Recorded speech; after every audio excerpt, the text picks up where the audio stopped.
एक कुत्ते का इंसानी रूप में होता है जन्म, और जब वो सारी सच्चाई बताता है तो वाकई में लोगों को इंसान के जो जीवन का जो फेर है, जन्म मरण, जो भी सारी चीजें हैं, भगवान के इस चमत्कार पर विश्वास होता है। हमारे देश में भांति भांति के लोग हैं। हमारे देश ही नहीं, पूरे विश्व में, पूरे संसार में ऐसे लोग हैं जिनमें से कुछ इन सब चीज़ों को मानते हैं और कुछ इन सब चीज़ों को नहीं मानते। लेकिन एक परम सत्य है कि इंसान अगर कहीं भगवान नहीं है तो वो अलौकिक शक्ति को आप क्या नाम देंगे, जो इंसान का जितना जीवन होता है उसे जीने का मौका देती है, और जैसे ही उसकी सांसें समाप्त होती हैं तो उसे अपने पास बुला लेती है। और बहुत सारे ऐसे एग्जाम्पल आप सबके सामने में लेकर आई, जिसमें लोगों को पुराने जन्म की याद थी, अपने पिछले परिवार से मिलता है, उन चीज़ों को बताता है। तो इस चीज़ को आप क्या कहेंगे? अब बहुत से लोग यहाँ पर तर्क देंगे कि ऐसा कुछ नहीं है, लोग इन चीज़ों के बारे में पता लगा लेते हैं, लेकिन हमारे सामने ऐसे-ऐसे एग्ज़ाम्पल आए हैं जिनमें बच्चों की उम्र महज़ 2.5 या 3 साल रही होगी, जो इतनी बड़ी-बड़ी बातें बताते हैं कि सुनकर भी हैरानी होती है। क्या 2.5 से 3 साल का बच्चा इतनी सारी चीज़ें स्टोर कर सकता है, इतनी सारी चीज़ें जान सकता है? और ऐसा भी नहीं है कि ज़्यादातर पढ़े-लिखे परिवार में से कि भाई बच्चे को रट्टाफिकेशन करा दिया होगा, बच्चे को चीज़ें बार-बार बताई गई हैं तब बच्चे को याद है। ऐसे-ऐसे परिवार में से हैं जहाँ बच्चों के लिए माता-पिता के पास टाइम भी नहीं होता, माता-पिता मज़दूरी करते हैं और उस परिवार के बच्चों का पुनर्जन्म होता है।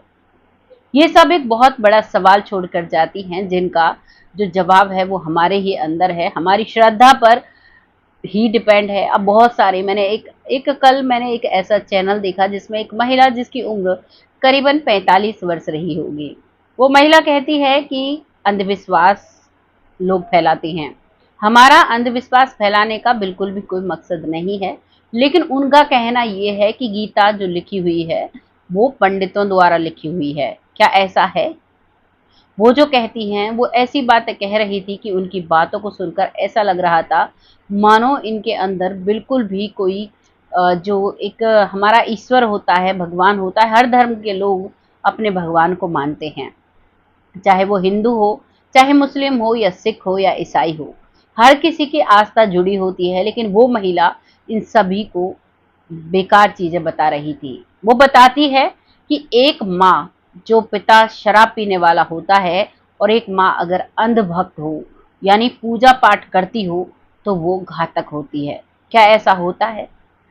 मेरे हिसाब से ऐसा नहीं होता, आपको जैसा भी लगता है, क्योंकि हमारा देश स्वतंत्र है, हर किसी को अपनी दिमाग की बातें रखने का अधिकार होता है, अपनी दिल की भावनाओं को व्यक्त करने का अधिकार होता है।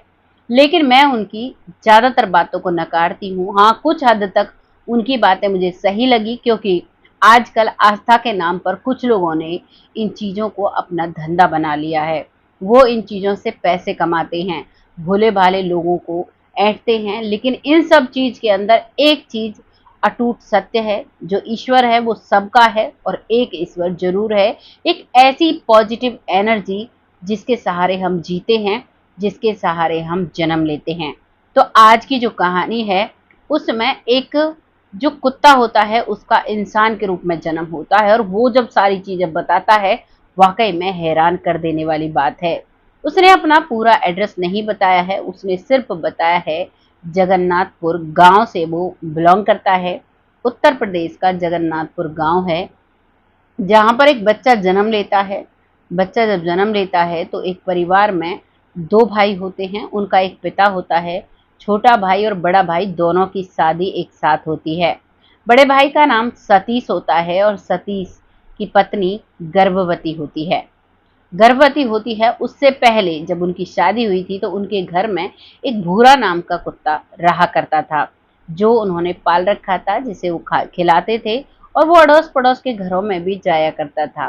कहते हैं बच्चे को और कुत्ते को जहाँ प्यार मिलता है, चाहे वो दुश्मन का दरवाजा हो, चाहे वो किसी का भी दरवाजा हो, बच्चा वहां पहुंच जाता है। अब बहुत से लोग कहेंगे कि मैं तुलना एक कुत्ते की और एक बच्चे की समान कर रही हूँ, लेकिन नहीं, जीवात्मा सब में होती है। अब हम इंसान हैं, पता नहीं हमारा पहला जन्म किस रूप में होगा। कहते हैं 84 लाख योनियां हमें भुगत कर आनी पड़ती हैं, और वैसा ही किसी का भी जन्म हो सकता है। मैं यहाँ पर तुलना नहीं कर रही, लेकिन कहते हैं कुत्ते से वफादार कोई भी जानवर नहीं होता, इंसान भी नहीं होता। एक बार जिसका नमक खा लेता है वहाँ वफादारी निभाता है, वो बात अलग है। अब तरह तरह के ब्रीड के डॉग्स भी आ गए हैं, चीज़ों की वैज्ञानिकों ने बहुत सारी ऐसी चीज़ें की हैं जिनसे इन चीज़ों पर भी अब सवाल उठ रहा है। कई कुत्तों ने अपने मालिकों को ही काट लिया है, बहुत सारी चीज़ें सामने आई, लेकिन ये जो कहावत है ये बहुत पहली है और लोग कहते हुए आए हैं, वाकई में वफादारी निभाते हैं। अब जो कुत्ता सबके दरवाजे जाया करता, जिससे वो उसे खाना मिला करता, अड़ोस पड़ोस में बहुत ही प्यार किया करते सब उस पर। और एक दिन वो एक तालाब में डूब जाता है और उस दलदल में वो डूब जाता है। उस तालाब में दलदल बना हुआ था और उसी में वो डूबता चला जाता है। उसके जो घर वाले थे, वो जो सतीश था, उसका छोटा भाई था, उसका पिता, उसकी माँ, बहन और अड़ोस पड़ोसी ने सबने ढूंढा, लेकिन किसी को भी उसका पता ही नहीं चला। वो वहीं पर दब कर रह जाता है। वो सोचते हैं कहीं निकल गया होगा, कहीं चला गया होगा। उन्हें नहीं पता था वो इस दुनिया से जा चुका है। अब उसके बाद उसकी जो सतीश है, उसकी पत्नी गर्भवती होती है। गर्भवती होने के बाद उसे एक बेटा पैदा होता है। उस जो वो कुत्ता जो दलदल में डूबा था, जिसका नाम भूरा था, उसके करीबन 11 महीने बाद अब वो उसे बेटा होता है। बेटे का नाम वो अंतरिक्ष रखते हैं। अंतरिक्ष से बहुत प्यार करते हैं क्योंकि परिवार में पहला बेटा हुआ था। अब से पहले वो जो पिता था, यानी उनका पहला बेटा था, अब उससे सभी बहुत प्यार किया करते और वो बच्चा धीरे धीरे बड़ा होने लगता है। वो छोटे से ही बहुत ही प्यार से सबको देखा करता और उसे अपनी पहली बातें बहुत याद आया करती। जब वो 2 साल का होता है, यानी चलना फिरना शुरू करता है, तो वो उन्हीं घरों में जाया करता जिनमें भूरा जाया करता और सभी के साथ सभी को बैठकर दूर से देखा करता। वही हैबिटें थी उसमें जो उस भूरा में थी।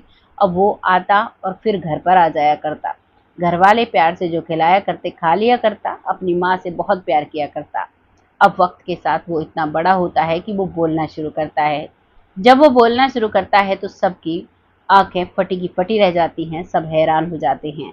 वो कहते हैं कि आपने मेरा नाम अब की बार बहुत अच्छा रखा है, अंतरिक्ष, लेकिन जब आप मुझे भूरा कहकर बुलाते थे तब भी मुझे बहुत अच्छा लगता था।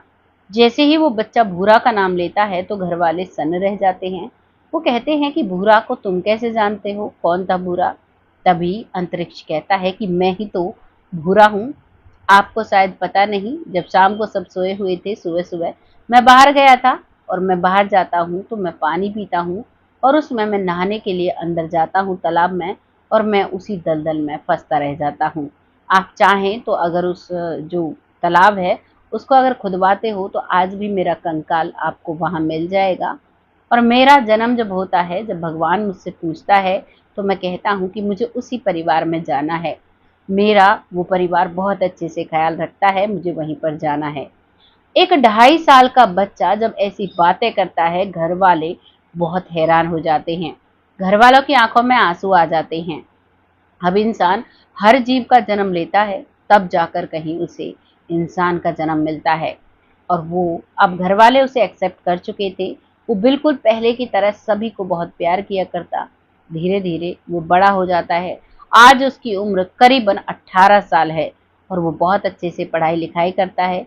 अब तो काफ़ी चीज़ों को वो भूल गया है जो वो छोटेपन में बताता था। सभी बहुत हैरान रहते थे और बहुत सारी चीज़ों को घर वाले गुप्त भी रखना चाहते हैं, क्योंकि एक इंसान में और एक जानवर में बहुत फ़र्क होता है। इसीलिए वो इन बातों को ज़्यादा आगे नहीं रखते, क्योंकि जब जब बच्चे बड़े होते हैं, इंसान जैसे जैसे बड़ा होता है, तो उसके साथ वो बातें अगर चलती हैं तो उसके जीवन पर बहुत बड़ा प्रभाव पड़ता है। अब यहाँ पर ये कहानी समाप्त हो जाती है। इस कहानी में ज़्यादा चीज़ें नहीं बताई गई, सिर्फ उसके पिता का नाम सतीश और उस बच्चे का नाम अंतरिक्ष है। और वो बहुत अच्छे से पढ़ाई करता है, पढ़ाई लिखाई में भी बहुत तेज़ है। लेकिन भगवान की एक ऐसी करनी है जहाँ पर हमें साफ एग्जाम्पल मिला है कि इंसान को बहुत अच्छे कर्म करने चाहिए, बहुत अच्छे से जीना चाहिए, जिससे कि वो इंसान का जन्म बार बार लेता रहे और किसी के साथ गलत नहीं करना चाहिए। अपने कर्मों पर खासा ख्याल रखना चाहिए, क्योंकि इंसान को बार बार जन्म लेना पड़ता है और जैसे हमारे कर्म होते हैं उसके हिसाब से हमें जीवन मिलता है। किसी पशु का, पक्षी का, किसी भी चीज़ का मिल सकता है, और अगर मानस जन्म में वो दोबारा आता है और अगर कर्म गलत हैं तो उन कर्म का प्रभाव उनके सामने ज़रूर पड़ता है। मेरे साथ कर्म के हिसाब से एक ऐसा वाक्यांश हुआ, उसके लिए मुझे बहुत हैरानी हुई, लेकिन ये जो कहानियाँ मैं आप सबके सामने लेकर आती हूँ, इससे मुझे एहसास होता है कि वाक़ई में हमारा जो जन्म-जन्मों का रिश्ता होता है, उससे वाइब्स ज़रूर आती हैं। दरअसल मैं अभी कुछ दिन पहले बैंक गई और वहाँ पर एक व्यक्ति बाहर बैठा हुआ था लैपटॉप लेकर, जो लोग खाता बाँधते हैं, खोलते हैं खाता, वो व्यक्ति था। आज तक 10 साल से मैं उस बैंक में जाती हूँ, उस व्यक्ति से मेरा कभी पाला नहीं पड़ा। लेकिन जब मैं अंदर गई तो मुझे अपनी बेटी का खाता खुलवाना था। वहाँ पर अंदर मुझे बोला गया कि खाता बाहर से खुलेगा, आप वहाँ पर खुलवा सकते हैं। और मैं परिक्रमा लगाकर आई थी तो मेरे पैरों में बहुत ज़्यादा दर्द था। मुझे एक-एक पल बहुत मुश्किल लग रहा था और मेरा खाता खुलवाना बहुत ज़रूरी था। अब मैंने उस व्यक्ति से जाकर बात की। उस व्यक्ति ने शुरुआत में ही बहुत मतलब अकड़ में बोलते हैं जैसे, ना ही कोई रिस्पेक्टली बात करना, बहुत अलग तरीके से बात की। और शाम का वक़्त था, करीबन 3 बजकर 19 मिनट हुए थे, जबकि बैंक 4 बजे बंद होता है और 4 बजे तक वो अपना पूरा काम करते हैं और खाते भी खुलते हैं। उसने बोला कि खाता नहीं खुलेगा, आप लेट हो, 5 से 10 मिनट में खाता नहीं खुलता है, आप कल आइएगा। उस दिन मैं थकी हुई भी थी, मैंने सोचा चलो कोई बात नहीं, कल खुलवा लेते हैं, और मैं दूसरे दिन जाती हूँ। दूसरे दिन भी उसकी टोन बहुत अजीब थी। दूसरे दिन मैं सुबह के साढ़े 10 बजे पहुँचती हूँ अपनी बेटी को लेकर, तो वो बहुत ही अलग तरीके से बात कर रहा था। वो कहता है कि अपना आधार कार्ड दिखाइए। मैंने बोला बेटी का खुलना है तो बेटी के डॉक्यूमेंट्स लगेंगे, मेरे डॉक्यूमेंट्स की क्या ज़रूरत है? तो वो कहता है कि जो बोला है वो करिए। मुझे गुस्सा आ जाता है इस बात पर, मैं उसे डाँट लगा देती हूँ और फिर मैं अंदर जाती हूँ मैनेजर से बोलने के लिए कि आप लोगों ने कैसे लोगों को रख रखा है, जो लोग इस तरीके से बात करते हैं, जिनको बात करने की तमीज़ नहीं है। तो वहाँ पर उन्होंने बोला कोई बात नहीं, हम बोल देंगे, लेकिन मैं अंदर थी, मेरी बेटी बाहर थी। उसने उसे बहुत सारी बातें सुनाई, कहा आपको तमीज़ नहीं है बात करने की तो आपको यहाँ बैठने का भी अधिकार नहीं है। वो मतलब छोटा-सा एक झगड़ा ही आप कह सकते हो, लेकिन मैं अंदर थी। लेकिन उसी वक़्त मैं सोचती हूँ, जैसे मैंने आपको कई बार एक कहानी सुनाई, जिसमें बताया गया था कि जब हमारे पिछले जन्मों के रिलेशन होते हैं और कोई हमारा दुश्मन होता है और अगर दूसरे जन्म में वो हमारे सामने पड़ता है तो वही वाइब्स आती हैं इंसान के अंदर, वही झगड़ा उसे याद आता है। लेकिन क्योंकि हमारे सबकॉन्शियस माइंड में सब कुछ स्टोर होता है, लेकिन वो पता नहीं होता हम किस वजह से किसी से रूडली बात कर रहे हैं, हम किस वजह से किसी से लड़ रहे हैं। लेकिन मुझे उस समय ये चीज़ें याद आई और मैंने फिर उसके खिलाफ ज़्यादा एक्शन नहीं लिया। नहीं तो उस समय मुझे बहुत गुस्सा आया था और मैं उस समय पुलिस भी बुला सकती थी, कुछ भी कर सकती थी, क्योंकि मैं ना किसी से बदतमीज़ी से बात करती हूँ और ना ही मैं किसी की बदतमीज़ी सहन करती हूँ। बहुत शांत से रहने वाली हूँ, लेकिन शायद इन चीज़ों को मैंने ना देखा होता, ना पढ़ा होता, ना ही इनके बारे में रिसर्च की होती, तो शायद वहाँ पर कुछ और ही हुआ होता। क्योंकि बहुत समय हो गया है मुझे अब इन कहानियों के साथ, तो मेरा माइंड धीरे-धीरे चेंज हो रहा है और मैं भी चाहती हूँ आप भी चेंज हों, क्योंकि शांति बहुत अच्छी होती है। हमारे बुजुर्ग कहते हैं शांति तो में बड़े-बड़े गुण। ये एक कहावत है, अगर शांत इंसान रहता है तो एक चुप 100 को हरा सकता है। कोई कमज़ोर नहीं होता, लेकिन अगर शांति के रास्ते पर चलते हैं तो आसान बहुत हो जाती है, आपके रास्ते जो होते हैं बहुत आसान हो जाते हैं। मैं ये नहीं कहती आप किसी से भी, कोई भी आपसे गलत बोले और उसको सुन के चुप बैठ जाएँ, लेकिन आपको वेट करना चाहिए और आपको सोचना चाहिए, कुछ ना कुछ, किसी न किसी बात के पीछे रीज़न ज़रूर होता है। ये मेरा अपना खुद का एक्सपीरियंस था जो मैंने आप सबके साथ शेयर किया। बताइएगा मैंने अच्छा किया या गलत किया, मुझे उसे कुछ और कहना चाहिए था या फिर मैंने बात को वहीं पर छोड़ दिया, ये सही किया। जो भी आपको लगे बताइएगा ज़रूर।